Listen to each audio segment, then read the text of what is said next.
Adventures in Research.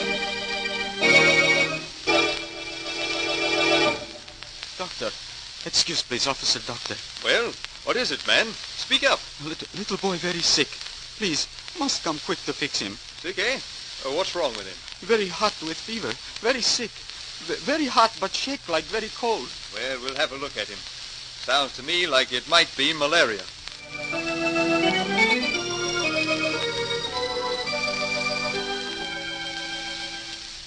This is Paul Shannon introducing another in the series of programs dealing with the thrilling adventures to be found in the field of scientific research, as told by the men of science themselves.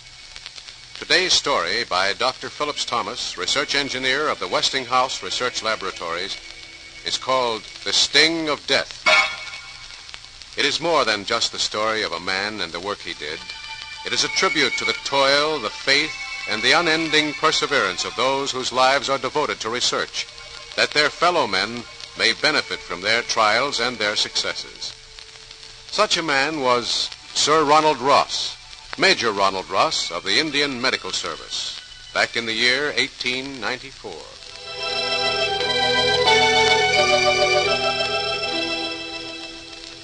No, Captain, I can't say that I agree with you. I've observed patients with malarial fever for some time. But, Major Ross, what other proof exists? If the disease isn't caused by drinking water, or possibly, as some believe, the dank night air of the tropics, what else can it be? It might be carried by mosquitoes. Oh, nonsense. Simply because Manson discovered that the filaria worm that causes elephantiasis is carried by the mosquito, you and a lot of others are coming to the belief that it's the cause of innumerable jungle diseases. I say, you're getting off on a tangent. You can't blame the mosquito for everything, you know.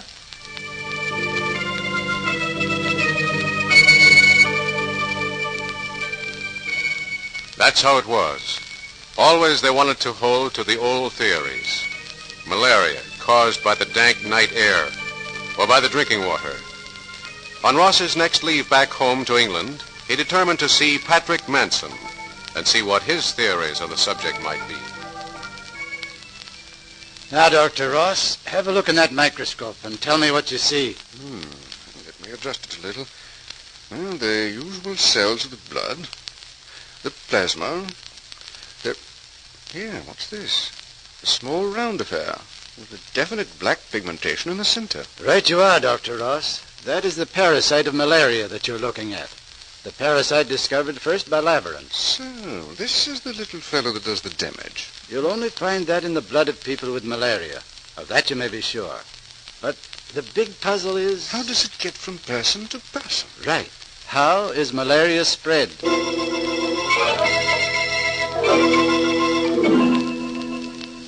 That was the important question. Many times during his leave in England, Ross, with Manson, observed malarial patients in the hospitals there, pricked the fingers of sailors stricken with tropical malaria, smeared the samples of blood on their microscope slides, and watched the growth, the action of the deadly malaria parasites. There are the spheres, Dr. Ross. I see them. Tiny things they are. Inside the red blood cells. Now watch them. The little spheres break through the cell wall. See that? Yeah. When that happens, the victim has his chill. There they are again, in this other smear. No, they're larger, crescent-shaped.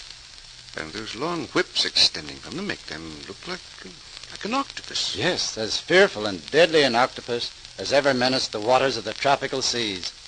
Ross watched, amazed at the spectacle that was going on beneath his gaze. Still, he said nothing of his theory of how malaria might be carried from a sick man to one who was well. And then, one day, as he and Dr. Manson walked along Oxford Street, the elder man suddenly stopped. Ross? Yes, Dr. Manson. Ross, I've an idea about malaria. Then what's that? I've an idea that those parasites we've been watching are carried by mosquitoes. You really believe it? I do indeed. A victim sick with malaria lies feverish in his bed. The mosquito lights upon him, bites him, and in biting sucks up some of his blood, which is filled with the malaria parasites, the crescents. Then, once those crescents get into the mosquito's stomach, they turn into spheres with a black pigment. Then out go those wriggling whips that find their way into the hide of the mosquito.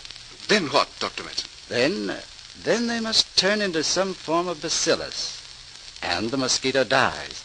9 times out of 10, that mosquito will fall into some water. Then unfortunate people come along and drink that very water, the water the mosquito has caused to be infected. From man to mosquito to man. That's malaria.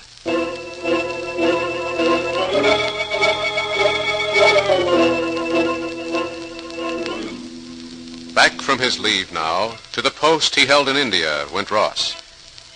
In the lonely military station of Secunderabad, on a great desolate plain heaped with piles of ugly rock, Ross followed the trail of the mosquito. Lakshman! Lakshman! Where is that man? Lakshman! Yes, Sahib. You called? Go out again. Bring me more mosquitoes. But, Sahib, the ones you had. I've cut them all up. I need more. Yes, Sahib. I get more mosquitoes. Mosquitoes by the tens, by the hundreds, Ross's servant Lakshman captured. Miserable, malarious men in great numbers Ross paid to let the mosquito bite them. Then, in the hot hole that served as his laboratory, Ross peered into the stomachs of those mosquitoes, into every flimsy portion of their tiny bodies, probed through the magnifying eye of the microscope for the parasites, and found the disheartening answer to his research. The parasite didn't grow. Something's wrong. Something... They're in the blood, those parasites. The mosquito sucks them into his system, and they die there. The heat of this place is enough to drive a man crazy. How can men live in it? How can... Wait a moment, Ross, old boy. You're getting off the track. Get back to the mosquitoes. Forget the heat. Water. Maybe that's what it really is. Parasite-infected mosquitoes in the drinking water. That's what Dr. Madsen said, too. Lakshman! Lakshman! Yes, Sahib. More mosquitoes? Yes, more mosquitoes. More mosquitoes, more men with malaria to pass the parasite on. Then 2 bottles of water for the infected mosquitoes to swim in. After that, the test. You 3 men, I want you to understand what you're doing. I don't have to explain much to you, Lakshman. You've been through this with me. Yes, Sahib. I'm paying you to drink this water. There were mosquitoes with malaria swimming in it until this morning. I took them out. If you drink that water, you might get malaria. Understand that? You might get malaria. Yes, Sahib. We Now, understand. If you do get malaria, I have the medicine here. Plenty of it. It will take the fever and chills away. What you're going to do is for science. Understand? It's for the whole world. It's important. If you don't want to play along, just say so. I won't force you to. Anybody want to quit? We drink it, Sahib. We drink water. Fine. Thank you, men.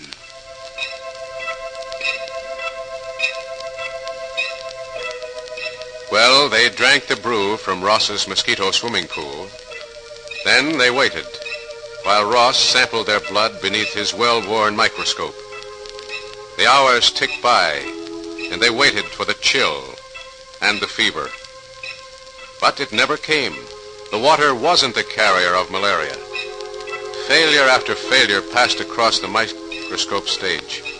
And Ross worked so hard that when he finished in the late afternoon, nearly blind with squinting, he could only stumble to his quarters and, wrapped in fatigue, find comfort in heavy sleep.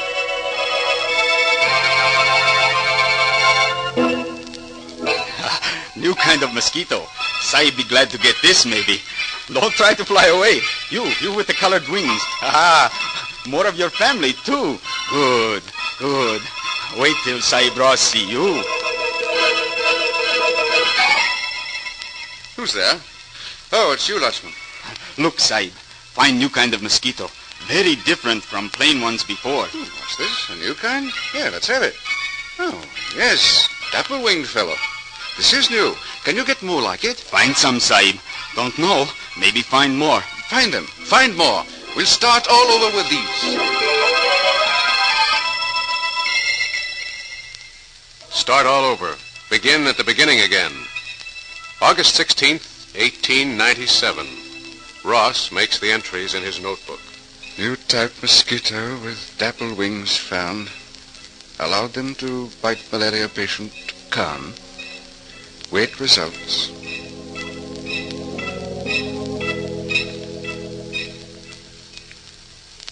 Dissected several of the new mosquitoes which bit patient Khan. Results: no evidence of parasites anywhere.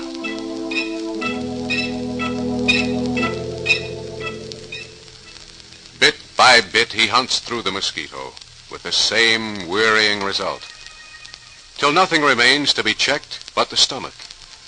Groggy, tired, Ross pushes the microscope away from himself in a gesture of disgust. Oh, the devil. And then, in a single moment, makes the choice between success and failure, reaches again for the microscope, rubs his hand across his eyes, and looks down. There's the corpuscle, the blood cell, a turn of the microscope screw, and... What's this? Clear circular outline, too sharp for a blood cell, and too small.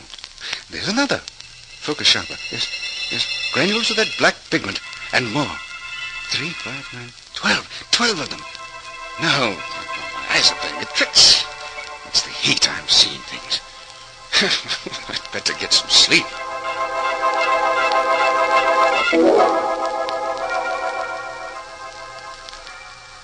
Right you are, Dr. Ross. That is the parasite of malaria that you're looking at. The parasite first discovered by Laveran. So, this is the little fellow that does the damage. Oh, yes. And there's another. Again, with a black pigment in the center. You'll only find that in the blood of people with malaria. Of that you may be sure. But the big puzzle is, how is malaria spread? How is it spread? The mosquito? No, I can't find the parasite there. The mosquito doesn't get it in the blood of the patient. As though in a dream, Ross awoke with the answer. No, his eyes weren't playing him tricks. He did see those pigmented parasites in the mosquito stomach.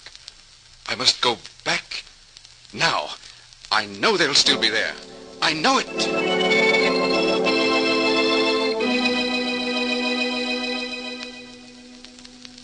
Yes, they were there all right.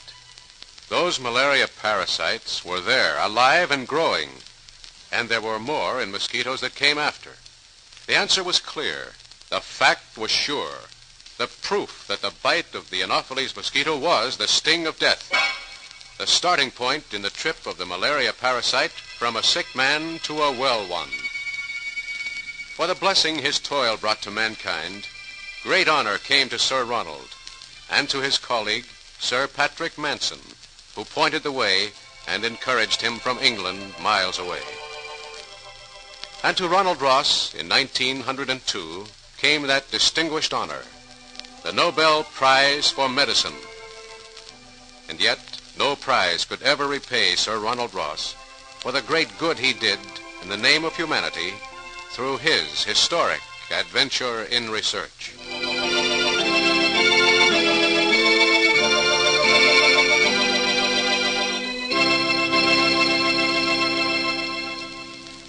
The Sting of Death, the story you have just heard, is another in the series of Adventures in Research by Dr. Phillips Thomas, research engineer of the Westinghouse Research Laboratories.